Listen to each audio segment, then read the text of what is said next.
Bismillahirrahmanirrahim. Alhamdulillahilladzi tawadha'a li'azamatihi al-'arifun wa khada'a li kibriyaihi al-khadi'un. Ashhadu an la ilaha illallah wahdahu la syarika lah alladzi wahhadahu al-muwahhidun. Wa ashhadu anna sayyidana Muhammadan 'abduhu wa rasuluhu al-maymun. Allahumma salli wa sallim wa barik ala sayyidina Muhammadin sirrikal maknun wa ala alihi wa sahbihi wa zurriyatihi wa atba'i ila yaumin la yanfa'u fihi malu wala banun, amma ba'd. Kita hormati, kita cintai para habaib dan para ulama, para muhibbin, hadirin hadirat rahimakumullah. Puji syukur senantiasa kita haturkan kehadirat Allah Subhanahu wa ta'ala atas limpahan taufik dan hidayah serta inayahnya, sehingga kita malam ini kembali dikumpulkan oleh Allah di majlis yang penuh berkah dan rahmat ini. Salawat dan salam atas junjungan kita Nabi besar Muhammad sallallahu alaihi wasallam dan seluruh keluarga, para sahabat, zurriyat dan pengikut beliau ila yaumil qiyamah. Para muhibbin rahimakumullah, al-hikmatul mufiyatu lil arba'in ba'dal mi'ati tsaniyah min al-hikamil ataiyah. Qala al-imam Ahmad ibnu Athaillah as-Sakandari rahimahullah wa nafa'ana bi ulumih. Hikmah yang ke-240 dari Al-Hikam, berkata Imam Ahmad ibnu Athaillah as-Sakandari rahimahullah, nafa'ana bi'ulumi. At-tawadu'ul haqiqiyyu huwa makana nashi'an an syuhudi azamatihi wa tajalli sifatih. Bermula tawadu' yang sebenar-benar tawadu' ialah yang terbit daripada menyaksikan keagungan Allah Subhanahu wa ta'ala dan tajalli sifat-sifatnya Allah Subhanahu wa ta'ala. At-tawadu' kismani. Tawadu' itu ada dua macam. Yang pertama tawadu'us salikin, tawadu'nya orang-orang salikin, tawadu'nya orang-orang yang menuntut ilmu. Walladzi nasha'a minan nazar ila naqsin nafs wa uyubiha wa kasrati dzunubiha wa ghafalatiha. Tawadu'nya orang-orang yang salikin atau penuntut ilmu itu terbit daripada memandang kepada kurangnya diri dan aib-aib diri dan banyaknya dosa-dosa dan kelalaian-kelalaian diri. Itu adalah tawadu'nya orang-orang salikin.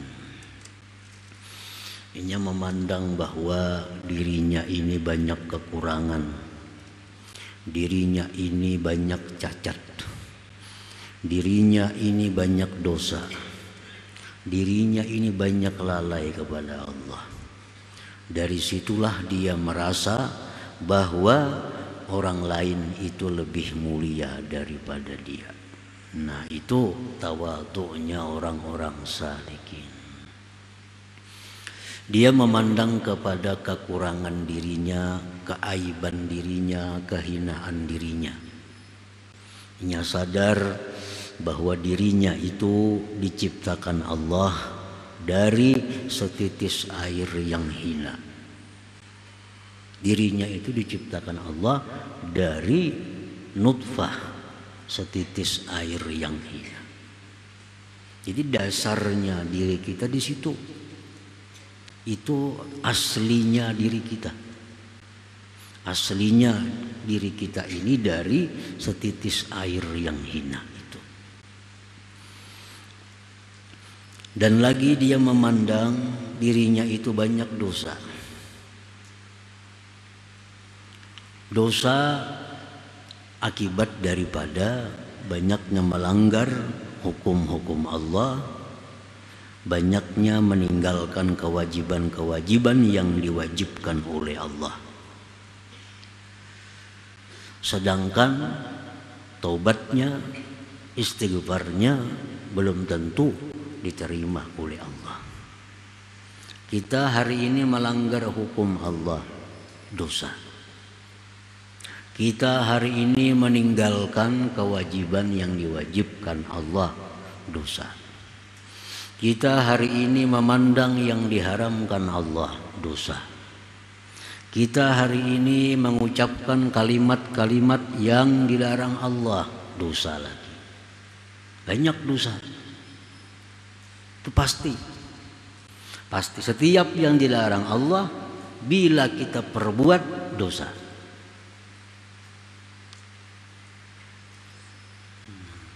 Sedangkan tobat kita, istighfar kita belum tentu diterima.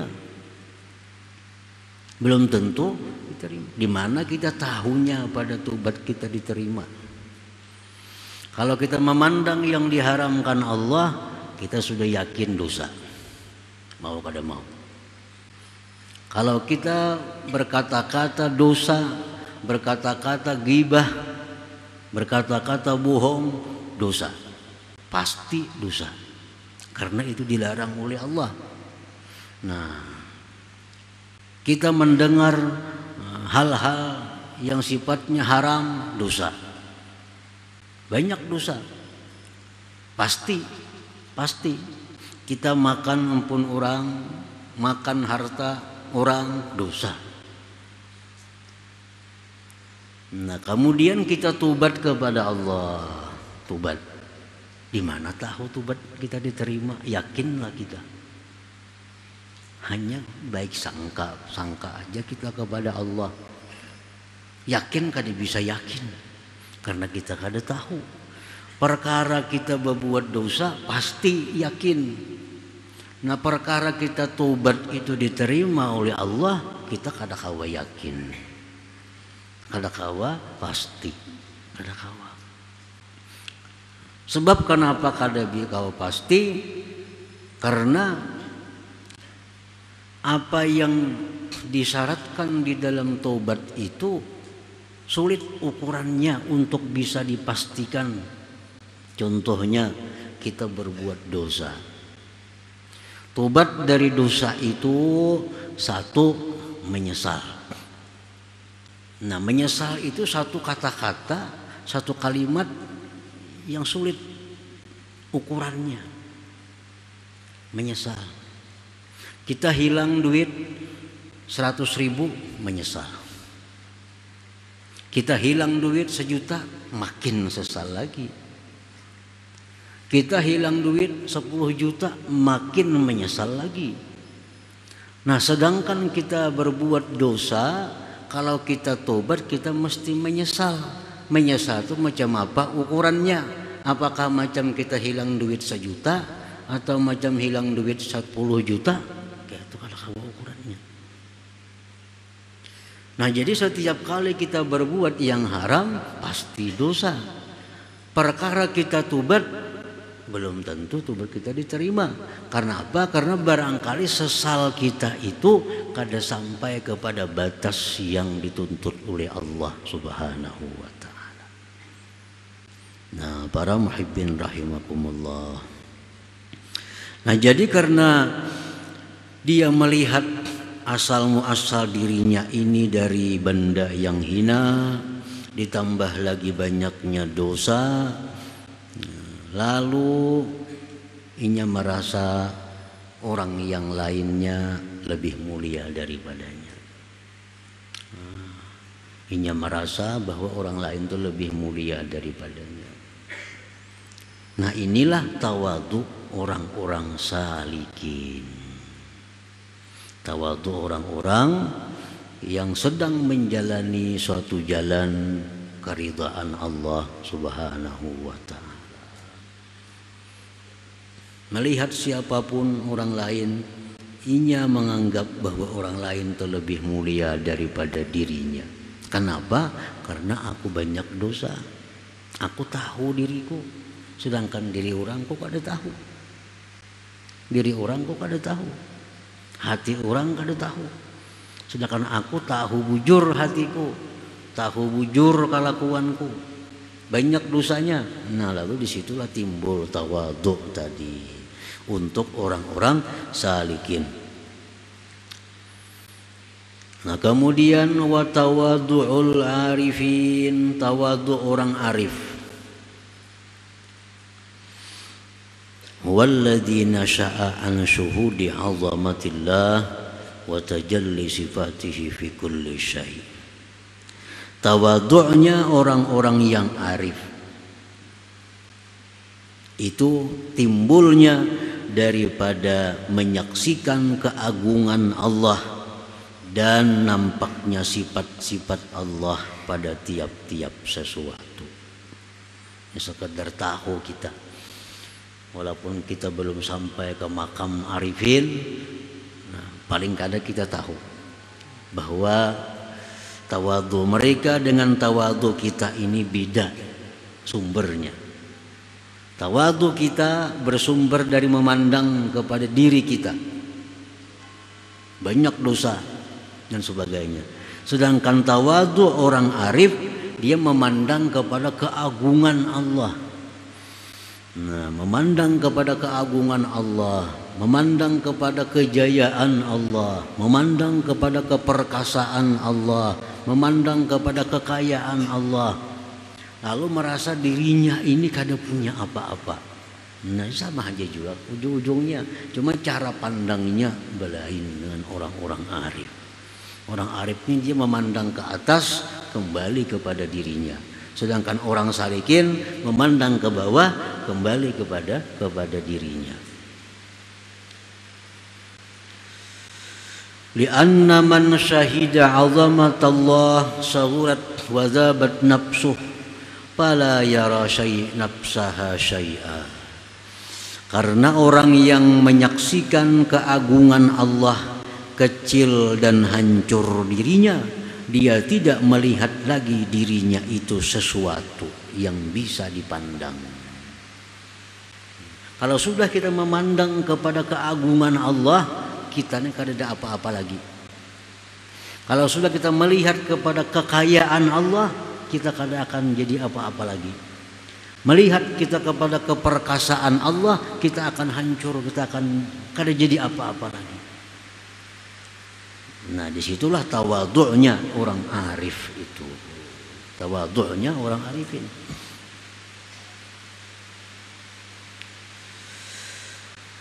Qala al-Imam As-Suhrawardi, la yablughul 'abdu haqiqatat tawadhu' illa 'inda lam'ani nuril musyahadah fi qalbihi fa 'inda dzalik tadzubun nafsu wa 'inda zawbaniha safa'uha an ghisyil kibri wal ujub.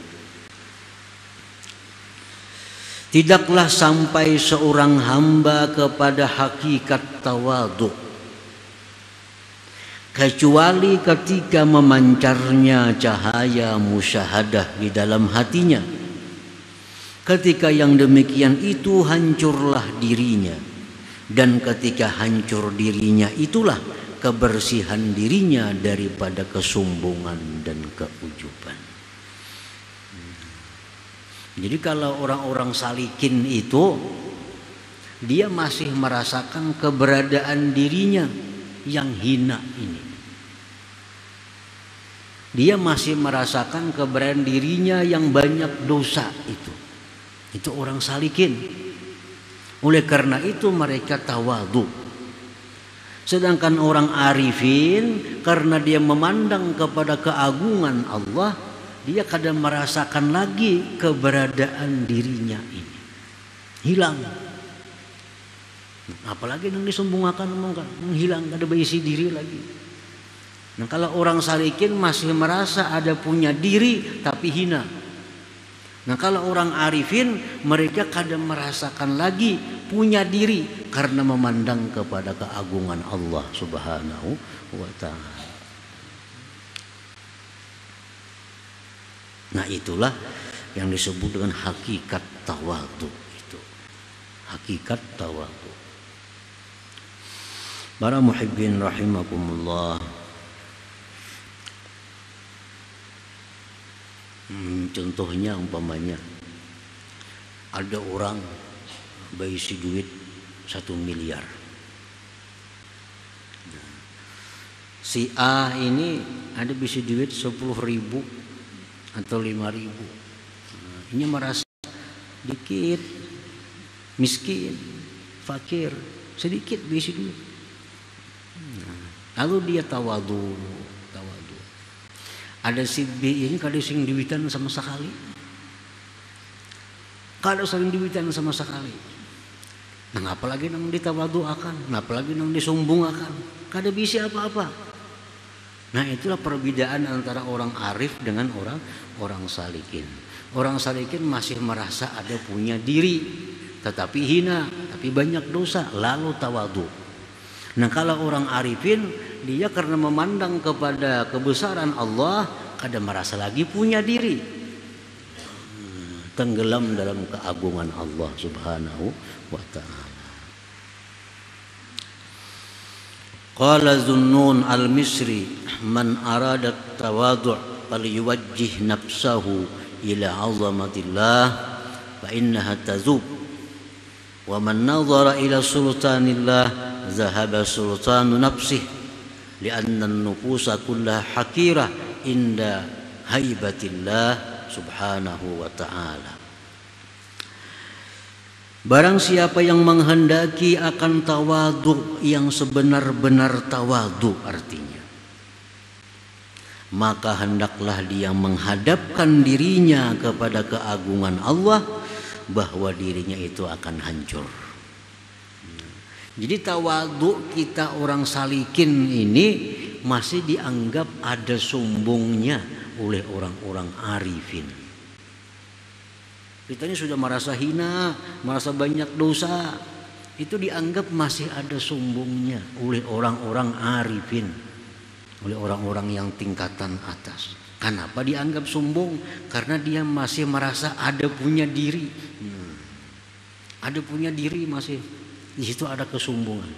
Sedangkan orang arif dia merasa kada punya apa-apa lagi. Nah, di situ tawadhu yang sebenarnya. Siapa yang memandang kepada kerajaan Allah, hilanglah kerajaan dirinya. Karena dirinya itu akan hina ketika haibah Allah Subhanahu wa ta'ala. Qala Syekh Abu Sulaiman Ad-Darani rahimahullah, law ijtama al-khalqu ala ay yad'uni kattida'i 'inda nafsi ma qadaru alaihi.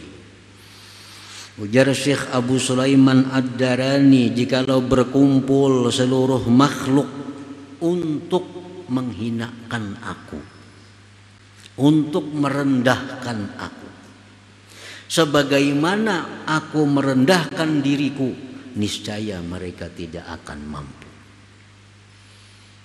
Artinya, andai kata orang semuaan nih menghinakan sidin, masih kada apa-apa dibanding daripada sidin menghinakan diri sidin sendiri itu. Kalau ada orang madahkan sidin misalnya jahat, sidin merasa diri sidin itu lebih jahat daripada yang dikatakan orang itu. Kalau ada orang mengatakan sidin itu hina, sidin merasa diri sidin lebih hina dari apa yang dikatakan orang itu. Nah, andai kata berhimpun seluruh makhluk untuk menjatuhkan aku sebagaimana aku menjatuhkan diriku, mereka tidak akan kuasa. Nah, kenapa sebabnya? Li'annahu syahada 'azamatar Rabb wa tajalli sifati fi kulli syai', karena beliau itu memandang keagungan Allah Subhanahu wa taala. Fadzabat nafsuhu, maka hancur diri sidin. Kalau orang memandang aku nih hina, tapi masih ada akunya. Jadi orang Syekh itu Abu Sulaiman Darani itu jahat, tapi masih ada Abu Sulaiman Ad-Daraninya. Kalau aku di sini menganggap kada ada lagi, karena tenggelam di dalam keagungan Allah Subhanahu wa Ta'ala. Kama qala al-imam fil hikmatil hadiyah wal arba'in ba'dal mi'ati tsaniyah, sebagaimana beliau menyambung dalam hikmah yang ke-241, la yukhrijuka 'anil wasfi illa syuhudul wasfi. Tidaklah mengeluarkan akan engkau dari satu sifat melainkan menyaksikan sifat. Artinya la yukhrijuka an awsafi nafsika, tidak bisa mengeluarkan akan engkau dari sifat diri engkau kal kibri seperti sombong, illa syuhudu sifati rabbik, melainkan menyaksikan sifat Tuhan engkau, ka'azamati seperti keagungannya Subhanahu wa Ta'ala. Kalau kita hendak mengeluarkan kesombongan dari hati kita, maka tengoklah kebesaran Allah Subhanahu wa Ta'ala. Kalau kita hendak merasa menghilangkan rasa kaya, tengoklah kepada kekayaan Allah Subhanahu wa Ta'ala. Nah, kalau kita hendak menghilangkan rasa hebat dalam diri kita, tengoklah kehebatan Allah Subhanahu wa Ta'ala. Nah, tidak bisa mengeluarkan akan engkau dari sifat diri engkau nang kada bagus kecuali menyaksikan sifat-sifat Allah Subhanahu wa Ta'ala. Kita ini merasa kaya aja pada orang. Nah, hendak menghilangkan itu kada bagus, perasaan rasa kaya itu kada bagus. Hendak menghilangkan itu, nah, saksikan kekayaan Allah. Kada napa-napanya kekayaan kita dibanding kekayaan Allah Subhanahu wa Ta'ala. Merasa berilmu kada bagus juga. Sombong itu merasa berilmu. Kayak apa hendak menghilangkannya itu? Nah, pandanglah ilmu Allah. Kada apa-apanya ilmu kita hilang dibanding dengan ilmu Allah Subhanahu wa Ta'ala. Para muhibbin rahimakumullah, wa qad warada anna Allah Ta'ala yubghidu thalathata nafar wa bughduhu li thalathatin minhum ashad. Sungguh mendatang dalam sebuah hadis bahwa Allah membenci, memurkai 3 golongan, dan bencinya Allah kepada 3 orang dari mereka itu lebih sangat lagi. Awaluha, yang pertama, yubghidul fusak, Allah itu benci, murka kepada orang fasik, orang yang suka melanggar hukum Allah. Allah murka. Wa bughduhu lisyakhil fasik asyad, dan murka Allah terhadap orang yang tua yang fasik lebih sangat lagi. Orang yang fasik itu orang yang dimurkai Allah. Tapi kalau ada orang yang sudah tua tetap fasik, Allah lebih murka lagi. Mestinya sudah tua berbaik-baik diri kan kayak itu. Mestinya sudah tua makin baik. Nah, kalau ada orang tua yang fasik, Allah lebih marah lagi. Wasani, yang kedua, yubghidul bukhala wa bughdhuhu lil ghani al-bakhil asyaddu. Allah itu murka kepada orang-orang yang kikir, dan murka Allah kepada orang kaya yang kikir lebih sangat lagi. Orang yang kikir itu dimurkai Allah. Kalau yang kikir ini orangnya kaya, Allah makin murka lagi.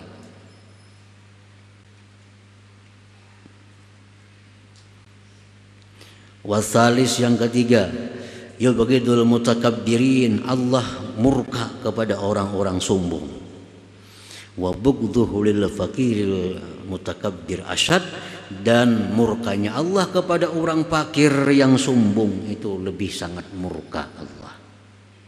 Orang-orang sombong itu orang yang dimurkai Allah. Kalau ada orang fakir sombong, Allah lebih murka lagi. Ini fakir aja sombong, apalagi kaya. Orang nih fakir, penyinggungan, perajuan. Kalau salah sedikit meraju, orangnya fakir hidup. Allah lebih murka lagi kepada orang yang fakir, yang sombong itu. Wa yuhibbu thalathata nafar wa hubbuhu li thalathatin minhum ashad. Allah cinta kepada 3 kelompok dan cintanya Allah kepada 3 bagian dari kelompok itu bersangatan cinta. Yuhibbul muttaqin wa hubbuhu lisyabit taqi asyaddu. Allah cinta kepada orang yang takwa. Orang yang takwa dicintai Allah. Dan cintanya Allah kepada pemuda yang takwa lebih sangat cinta. Siapapun yang cinta kepada, yang takwa kepada Allah, Allah suka. Tapi kalau ada orang muda yang takwa, Allah lebih cinta lagi. Nah, orang muda tenaga masih kuat, nafsunya masih kuat, syahwatnya masih kuat, tapi nya takwa, Allah lebih cinta. Kalau orang sudah seraba lama takwa, kalau jadi masalah.